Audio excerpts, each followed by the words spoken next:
Welcome to Eat, Drink, Think. I'm Amy O'Neill Hauk. In this podcast from Edible Communities, a network of magazines published across the U.S. and Canada, we celebrate all things local and sustainable in the food world. This episode is brought to you by Volpe Foods, a family company celebrating 120 years of crafting charcuterie from the freshest ingredients and packing their meats in better-for-the-earth materials. Find Volpe salami, prosciutto, and pancetta at your local grocery store. Today we'll be speaking with Emily Payne. Emily is a writer covering the intersection of food, agriculture, climate, and health. She focuses on regenerative food systems and profiles farmers in transition to more sustainable practices. She's served as editor of the global sustainable food nonprofit Food Tank since 2015 and worked with a series of ag tech startup companies focusing on how to build technologies that better meet farmers' needs. Her work has appeared in Food Tank, Edible Communities, The Counter, Ag Funder News, Ag Daily, Mad Agriculture, Thomson Reuters Foundation, the New York City Food Policy Center, and more. She's based in Denver, Colorado. Emily contributed to the fifth in a series of pieces produced by Edible Communities for publication in edible magazines across the U.S. and Canada and at ediblecommunities.com. The piece is titled, "Is Plastic Waste the Cost of Eating?" and it was written in collaboration with Food Tank's founder Danielle Nierenberg. The piece takes a dive into the piles of what we as consumers do and don't know about the materials, often single-use materials, that wrap and contain almost all the food we eat. Today, we'll take a look from the perspective of packaging at where the buck stops when it comes to the challenges of being a human who eats on a planet in environmental crisis. Emily Payne, welcome to Eat, Drink, Think. Hi, thanks so much for having me. It's great to be here. Well, it's great to have you. Can you tell us a little bit about your background and what led you to writing about food and climate? Absolutely. So I think it really comes down to me being a big nerd. But coming out of college, I came across some of Michael Pollan's work. Specifically, I remember reading his book, In Defense of Food, The Omnivore's Dilemma, really not being able to put it down. Dan Barber's The Third Plate as well was hugely influential.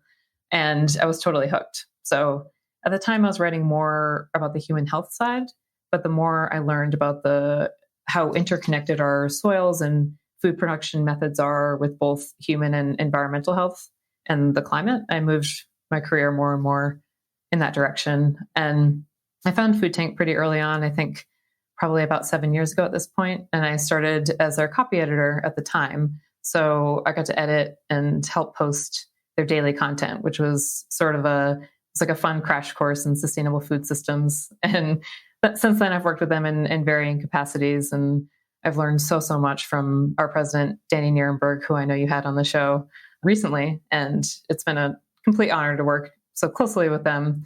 I find the nuances and complexities in this field are endless, and it's very rewarding to just be able to continually learn. Recently, I've been focusing a lot more on regenerative food systems and actually livestock management.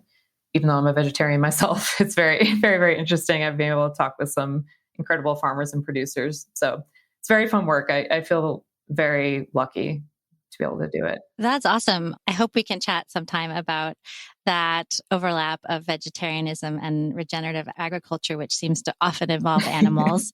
But today we're here to talk about plastics. Another time. Yeah. You open your piece with a statistic that many people might have intuited, even if they don't know the facts. Recycling is not what it appears to be. You mentioned that less than 9% of plastics is recycled. And here's where I, as a consumer, feel a little bit daunted. Do you have any words of encouragement? Well, to be honest with you, I felt pretty daunted at many points throughout writing this piece. There was that great quote from Diana Cohen of the Plastic Pollution Coalition saying, a ton of our food packaging is made from plastics and most of which is never recycled, but the plastics industry has long worked to convince us otherwise. But that's part of what I love about writing generally and about writing this piece is that the extent of the issues, but also the extent of the solutions becomes clear throughout writing. So I think the tides are definitely turning. As with most issues in the food system, it's nuanced, it's complex. There are a lot of injustices and issues within the current system, but there are also very exciting solutions. There's so many food system heroes and leaders making great strides every day. Unfortunately, it's not some of the big flashy headlines that go viral. I'm sure many listeners heard that story or read the headline about how I believe it's the average eater ingests about one credit card every week, which is very scary, and it makes for very good clickbait material for readers. But I think that meanwhile, the city of San Francisco now diverts 80% of its waste from landfills. I believe it's the same in Los Angeles and cities across the country. And Driscoll's diverts more than 10 million pounds of plastic packaging from landfills. I believe that actually they just did that in 2021 alone. So not sure on this year other strides being made, but that's just one of the many major food companies that are definitely trending in the right direction. I think that the stories of hope and success and sort of the blueprints to get there are stories that need to be told and shared more, to show the consumer and the everyday reader it's not all gloom and doom. And that's Food Tank's mission, is to share those stories of hope and success. Yeah, it's interesting to me that the whole plastics crisis is so recent. I mean, I guess in the last 30 years, the amount of plastic produced has quadrupled. I'm 50, and I remember kind of a quasi pre-plasticky time when most things still, like groceries, still came in paper bags, and there just wasn't that much, plastic around. And then recycling became a really big deal, and consumers kind of like maybe took a little breath and said, okay, recycling, it's here. Okay, we can relax about this, but that's not what's happening. So now recycling sounds fake, and consumers don't exactly know what to trust in the situation. So I think that I can completely relate to that feeling of not knowing what to do next. And we'll talk a little bit. I think I'm going to ask you some questions about the research you did into systems and also corporations as we go forward. But right now, I kind of want to think about the large organizations that wield the power in shaping what consumers ultimately have and supporting a cleaner, less plasticky environment. And it seems to come down to those three things: corporations, big institutions like schools, and big companies that maybe are similarly big users of plastics, and municipalities. And you mentioned this a little bit a second ago, but are these types of organizations on the whole heading in the right direction? Yeah, I absolutely think you're right. Is that's where the largest impact is to me made, right? And I do think they're going in the right direction, and I do feel hopeful about it. I think it's largely driven by consumer demand, like with sustainable food systems and climate issues more generally. People are paying attention more. They're asking more questions. They're looking more closely at these companies and institutions that they're interacting with every day, and they want to make sure that these organizations, whether in the public or private sector, are aligning more with their values.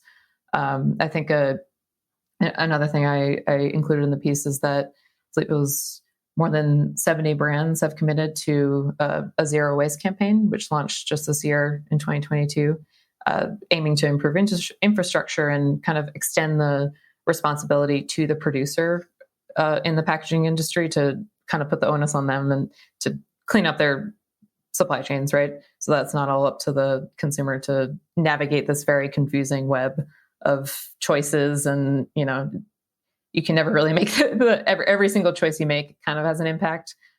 So I do see it as a growing trend. And I think the impact is really only just beginning. I mentioned that about Driscoll's waste reduction. I think that statistic, the 10 million reduced, was really just from their plastic clamshells alone, where they keep their berries. So, imagine extending that to the entire company, to multiple of these food service companies, which is so consolidated these days that if you get just 1, 2, or 3 of those to actually put forward those commitments and follow through with them, I think the scale of the impact is massive. But I do think that we need to keep the pedal on the gas and make sure these companies are held accountable for what they're actually promising, which is a huge issue in itself. I'm glad to hear you have optimism about consumer demand and what the consumer can ask for and maybe see from a corporation, because I feel like a consumer never really said, wrap my food in plastic. That happened because of capitalism. Right. So, yeah. So it's good to think that maybe we can reverse the trend. So recycling problems also extend beyond environmental challenges. As you mentioned in the article, they also affect the communities where the facilities operate. Can you give us a little insight into the social justice issues around recycling, not just domestically, but internationally?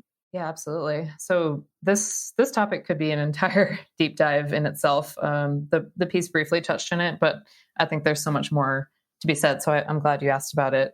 The recycling system is deeply connected with environmental injustices. Waste processing plants are predominantly built in low-income communities of color and on indigenous lands. They expose these communities to chemical pollutants, which worsen the air quality, but have also been linked to increased rates of asthma, other respiratory diseases, not only from the facilities themselves, but all these diesel trucks coming in and out of the neighborhood, making noise, creating safety issues.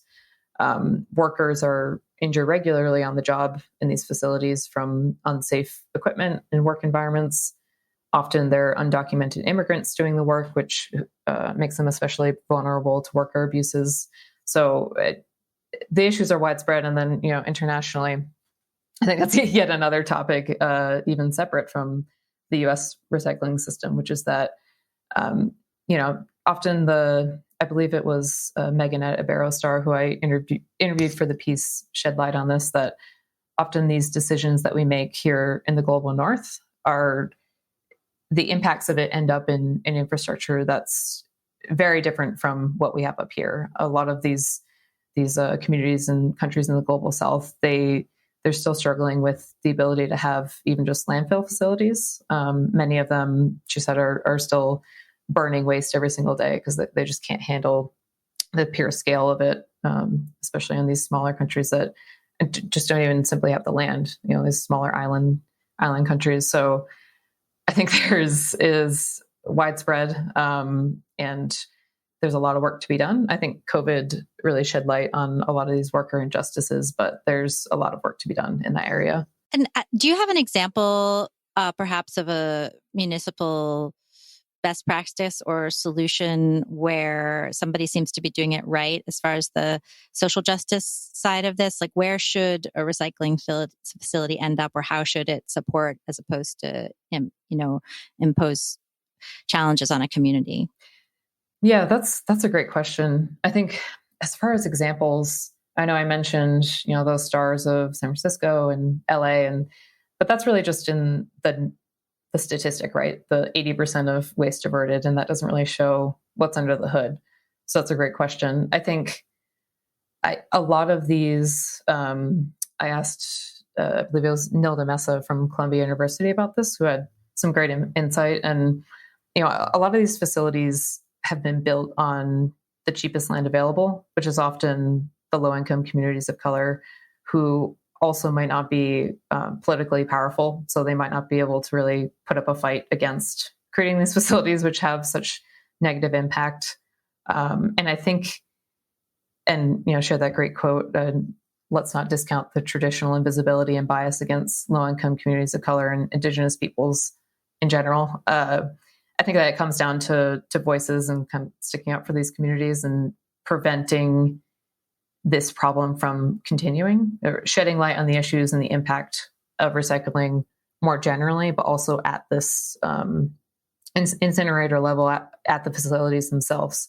People don't really, we think about diverting waste, we think about reducing plastic production, but we also don't think about the tail end of what happens to it, even of what we do have to recycle. Yeah, which I actually kind of is a great lead into thinking about the portion of your piece that talks about circularity in packaging as one of the solutions that keeps things maybe out of a waste system altogether. So I think compostables is a great example. It seems like the perfect solution. It's made from plant materials. It can be returned to the earth to provide nutrients to the soil, but it's actually much more complex than that. It really depends on the infrastructure. So compostables that don't that end up in landfills, for example, they degrade the same way that food waste does, which emits methane. It's a greenhouse gas that I believe it's about 28 times more potent than carbon dioxide. So it's really, really bad to put food or compostable packaging into landfills. And I think a great example of this working would be, I'm not sure any numbers on it, but for example, in Boulder here in Colorado, near where I live, they have compostable packaging everywhere. And then also these extensive, diagrams and instructions on all of the public waste containers about how to dispose of it. That's, I think, an example of it working pretty well. But for these mass produced products, that putting those in compostable packaging across the country, I think there are some more issues, because if you don't have an option as to where to put it, you're kind of stacking the impact of that compostable container degrading in a landfill versus the impact of a plastic packaging. It's kind of like there are problems either way. So either we build up extensive infrastructure across the country, which we should, to facilitate compostable packaging and more recyclable materials. But the best option is really no packaging at all, because you don't have to build up, there's less sort of consumer education on what to do. You don't have to build up all these facilities that have an impact in themselves. So I think there's some great circular solutions already cropping up across the country. These waste-free grocery stores, you can kind of come in with your own container and buy in bulk, things like that. But I do think they need more scale and they need more support. I think we have the blueprint across the country. People are already doing it. The blueprint's there. We know what to do, but it needs more support kind of upstream. What does package free or no packaging, as you described it, what does that look like from a consumer standpoint? Well, I think put simply, it means, I guess, do you mean the day-to-day? Yeah. I think it might be a little hard for people to imagine who are, shopping the way we've normally shopped for the last 10 or 20 years. Right. Yeah. I think it comes down to a lot of what we've already heard, which is, bring the tote bag to the grocery store and try to stop using plastic bags. That whole no plastic straws campaign from a few years back. But I think it goes deeper than that, looking for, it takes a little bit of effort, right? Which is sort of the problem, because we need to provide consumers with more options. But bring your own grocery bags and produce bags, looking for produce that comes without packaging at all. Maybe that means shopping at your local farmers market, which also has amazing benefits, supporting local food systems, making choices in your day-to-day. I think a great way to start is to really, the way I say it, it's going to be very hard for any consumer to completely get rid of all of plastic production, right? It's everywhere. And there are many systemic changes that need to take place to reduce that. But I think for what living waste-free for us right now as consumers could look like, is just seeing what sorts of plastic you consume every day and where it's easiest for you to make that sort of slight habitual shift to make an impact. Because I think a huge barrier here is just that for we as humans, it's really hard to break habits. And we have all these great systems working against us, throwing plastic in our face. So for me, it'd be, bringing a coffee cup, a reusable coffee cup to the coffee shop, instead of, because I'm my weakness is my afternoon iced coffee every day as a pick-me-up. That's where I have produced a lot of waste in the past. I don't really have issues on the grocery side because big into the farmers markets, but little things like that, swapping out my toothbrush for something made free from plastic, and reusing. If I ever need to get takeout, or I get takeout with a plastic tub, just reusing those with my leftovers every week, and little shifts like that, I think can make a big difference. Cool. And you mentioned Driscoll. What other companies have you found are innovating in just getting rid of plastic entirely? Driscoll's is a huge player. I also, just to say one more thing about Driscoll's, I love what they're doing with the clamshells, actually, is that they are requiring their packaging suppliers to incorporate recycled clamshells back into new clamshells. So they're helping create that supply chain for the recycled product, which is actually a huge issue among all these companies creating all these initiatives for recycled products, but there actually need to be the supply chain and the market for those products to even exist. But that's a whole different issue. I think for other companies, Clover Sonoma, they released a fully renewable plant-based milk carton. PepsiCo and Unilever, they've created a recyclable paper bottle. Danone, they're aiming to make every single piece of their packaging reusable, recyclable, or compostable by 2025. So again, I think there have been great strides being made in the private sector and among these larger corporations. But I do always want to emphasize that I think we just need to make sure that companies are held accountable for this and all other environmental initiatives and goals, because they're lofty, which is good. We need to make sure they actually follow through. Yeah. Yeah. And I think it's important you were talking a bit about the compostable issue and the sort of, we have this lesser of several evils problem. And, one thing we didn't even talk about yet is the fact that not only do compostables become basically food waste in our landfills, but they can also contaminate recycling if they're accidentally recycled, right? That was new information to me.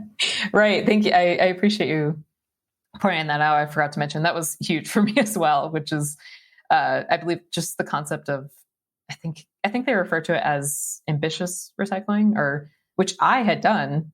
So I was a huge culprit. I had done this so much as a consumer myself before writing the piece, which is just you put any and all plastic into the bin, no matter what, and just, hope for the best. And in reality, when you're putting non-recyclable plastic into the recycling bin, it can contaminate perfectly good recyclable plastic. And so they actually end up having to throw out, I believe it was a fourth of all recyclable materials, even once they do reach the facilities, actually have to be thrown to landfill because they're contaminated either, with a pizza box that's contaminated with food, a bottle that's still full of water. You don't take the cap off. People might just throw it in the bin with some soda left or something like that.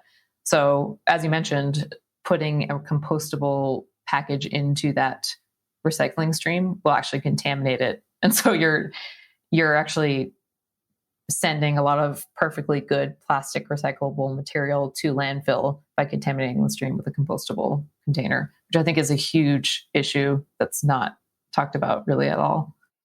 Yeah. And I think it's important to acknowledge that we're balancing two problems, right? That we're trying to solve. One is the climate warming problem, and one is the sort of health of our bodies and our oceans. And so the plastics issue can be partly a climate issue, but it's also a health issue. And, who might think, well, okay, maybe it's going to be methane, but at least it's not plastic. So we have to start somewhere. And I wonder if you have a thought about that with respect to the compostables. Like, I'm relieved, even though maybe that is not going to end up in a compost, I'm relieved that my takeout container is not made of plastic. Right. So how do you feel about that? I mean, that's so true. I feel the same way. It's so true.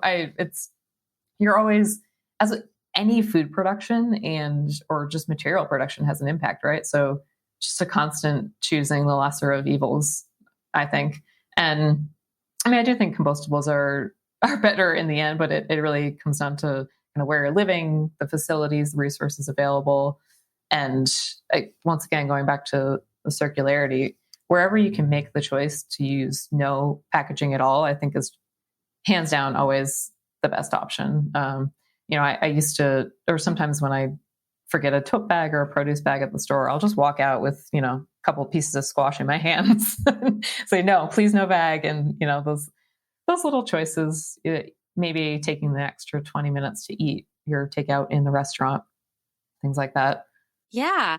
Well, and can we talk a little bit more about the plastic-free movement? You mentioned those waste-free stores, and cities around the country, including Alaska, where I live, have joined this trend. And I noticed small businesses are popping up, and they offer, little bit different from the health food stores that have often had bulk bins for a long time. These plastic-free shops have ways for you can bring your own packaging, or they have reusable packaging that you can use. Do you feel like this is a significant development or just a drop in the bucket? I definitely think it's significant in that, it's that ultimate goal in practice, right? It's using no packaging at all, relying, usually these small little niche stores will rely more on local supply chains, which is inherently more sustainable across the board. That being said, I do think the infrastructure is needed to scale it out, and more consumer awareness and interest beyond what might be now a niche area, which I think it is. Those smaller waste-free grocers, we have them here in Denver too. I love them. I'm a huge fan. I think it's now a little bit more niche, and it can seem inaccessible. I also think they need to be more affordable, because as of now, it's just such a small area of the industry that the onus can't be entirely on the consumer to find and access and afford these resources. So I am seeing the trends bleed more and more into the mainstream, like with regional and national grocers. I know Whole Foods, Wegmans, those still might not be the most affordable options, but I think it's Sprouts grocers here in the West that they're providing those bulk options and allowing consumers to purchase their products in reusable containers. I think that's awesome.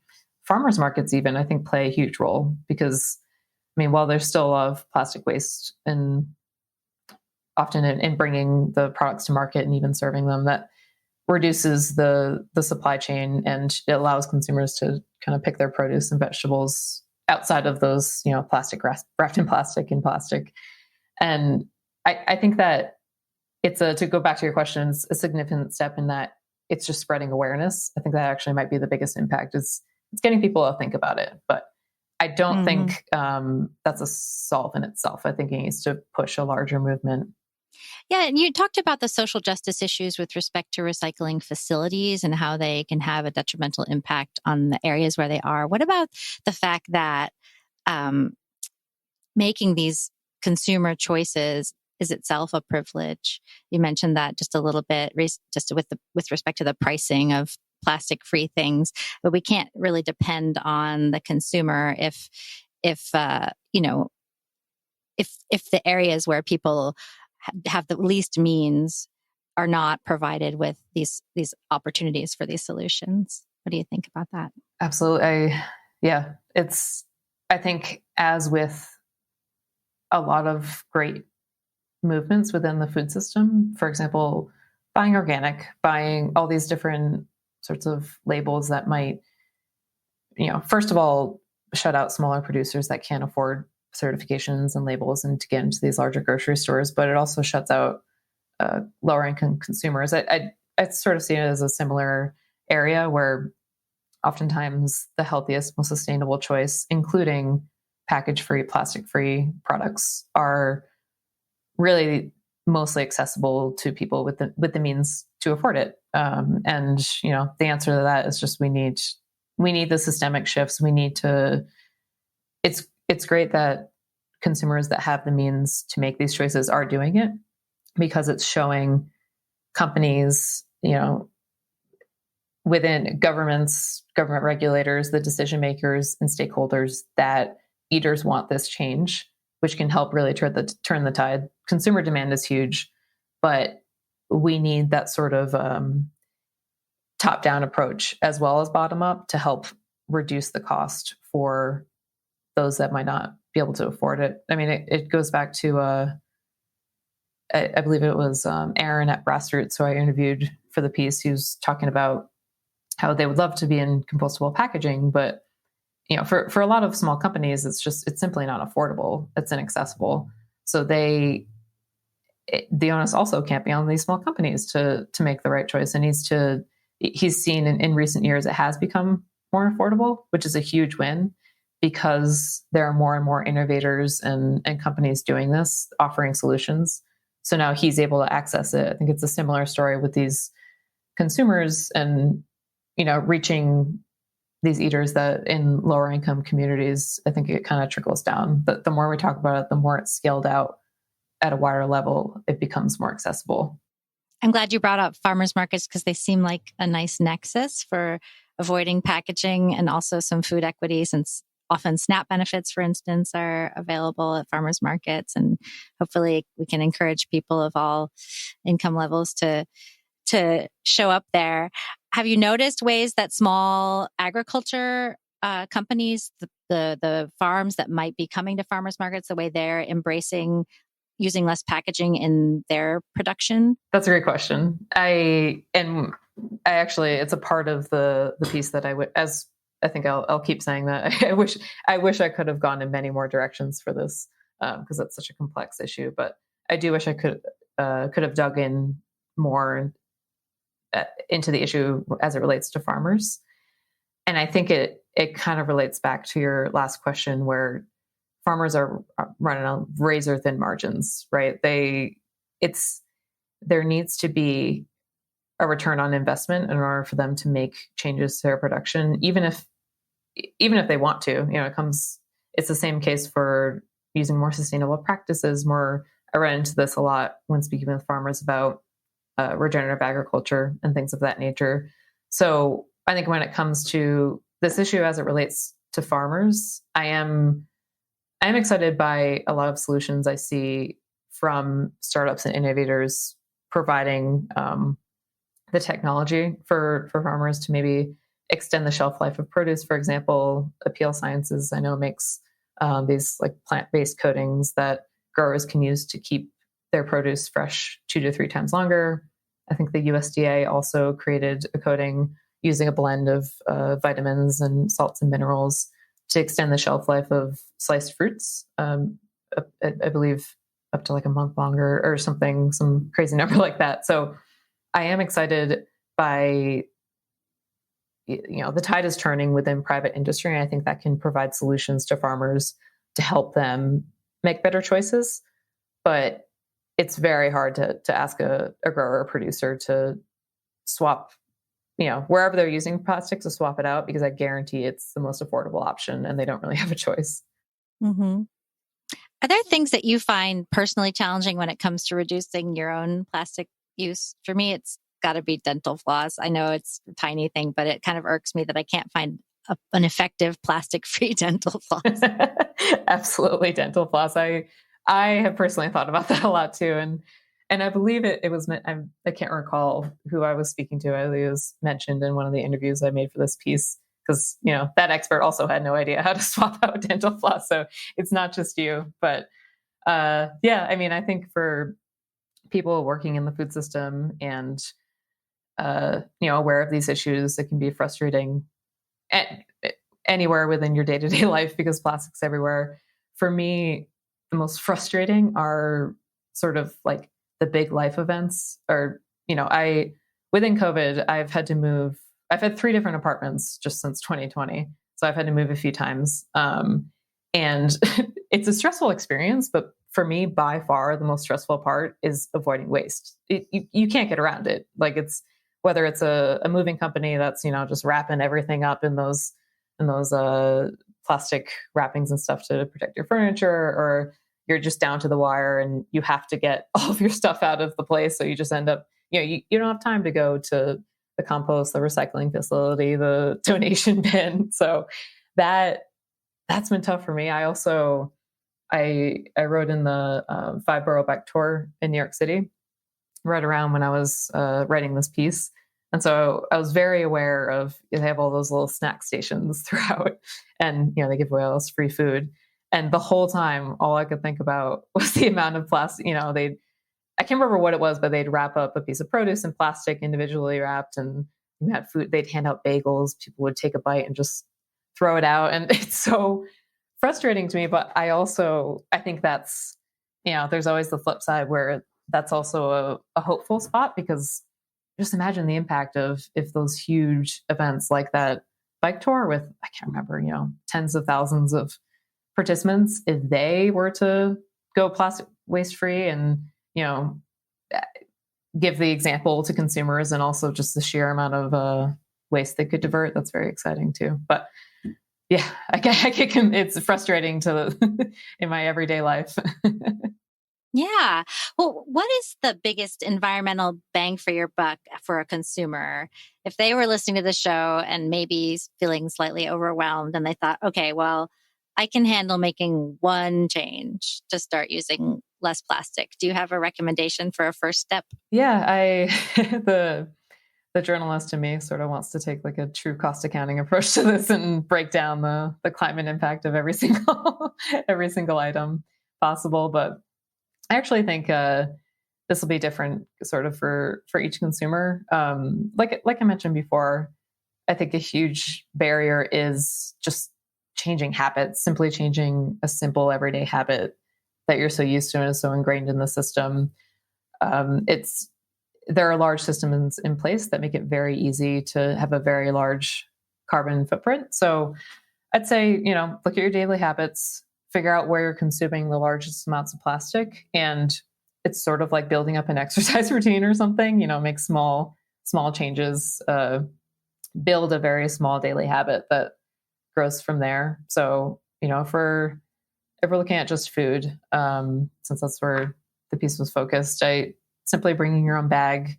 One of the first things I did when I started thinking about reducing plastic waste was I bought 2 little produce bags from the New York City Green Market back when I lived there. I think I probably bought it back in 2016 for $5 each. I still use those bags. I take them everywhere and just wash them. And so that's just a habit for me. And like I said, I'll go to the grocery now. If I forget it, I'll just carry it out with my hands. And it's just such a part of my life. So those little tweaks, let me see.